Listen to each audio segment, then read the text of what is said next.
sometime around 2017 when she was opposition leader. And then the AG wrote and said, this is the draft bill, this is what we're going to bring to you. They made all the changes we had asked for.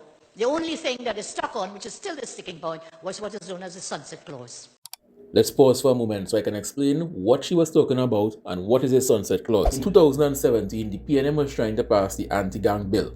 This is not a new bill. It was in existence before, but this was a dressing up of it and a modification of it. The UNC, who was then in opposition, did not support the bill, and rightfully so in my opinion, because no bill is completely perfect. Sometimes you need amendments, modifications, and changes to bring it more in line with something that would work. So they asked the then ruling party, the PNM, to make certain changes. This went back and forth for a while, and eventually the PNM capitulated and made certain changes, which is why she said this.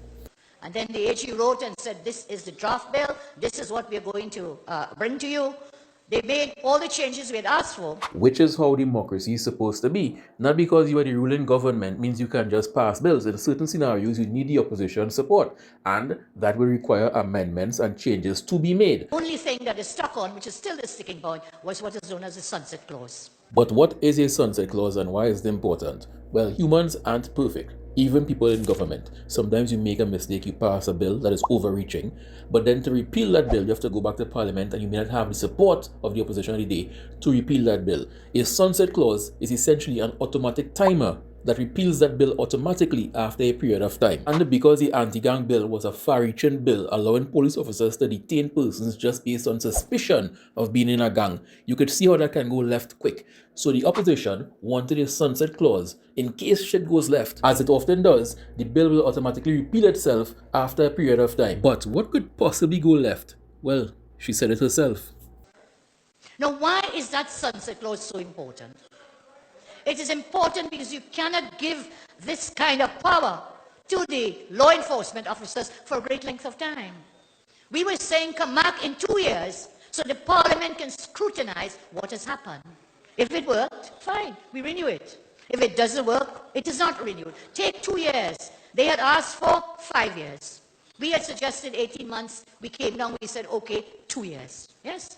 Reasonable, right? It sounded reasonable to me back then, and it still sounds reasonable to me today. Eventually, a number of changes were made to the bill, and a sunset clause of 2.5 years was also added to the bill. Why 2.5 years? Well, the opposition wanted 2. The ruling government wanted 5. They met in the middle, 2.5, and the bill was passed. But because the sunset clause was in it, 2.5 years later, it popped back up into parliament again to be reanalyzed and renegotiated as intended. Years later, this guy became Attorney General and attempted to pass a bill that had far-reaching consequences. Rather than targeting you because of suspicion of being in a gang, you were then targeted because you were in a hotspot. So if you were from place A and place A is a hotspot, you essentially fell under SOE jurisdictions. But because this was such a big bill in the nation's history, it needed the support of at least 4 independent senators. And as one of them recently came out and said, all they were asking for were certain changes and a sunset clause in the bill. And as the woman herself said, a sunset clause is important because it is important because you cannot give this kind of power to the law enforcement officers for a great length of time. Especially when you have a police service that the public simply do not trust. This bill didn't fall apart because the PNM. This bill fell apart because of your own arrogance.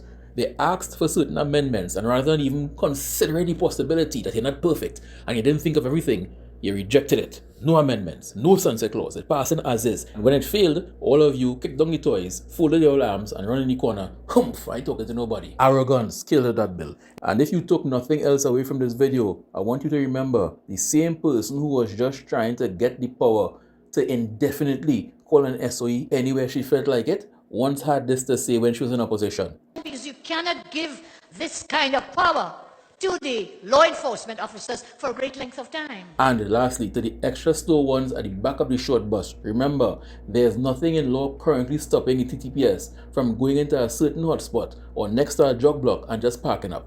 What are you doing there? Just resting? You're on patrol. You're patrolling definitely in this area. There's nothing stopping that right now.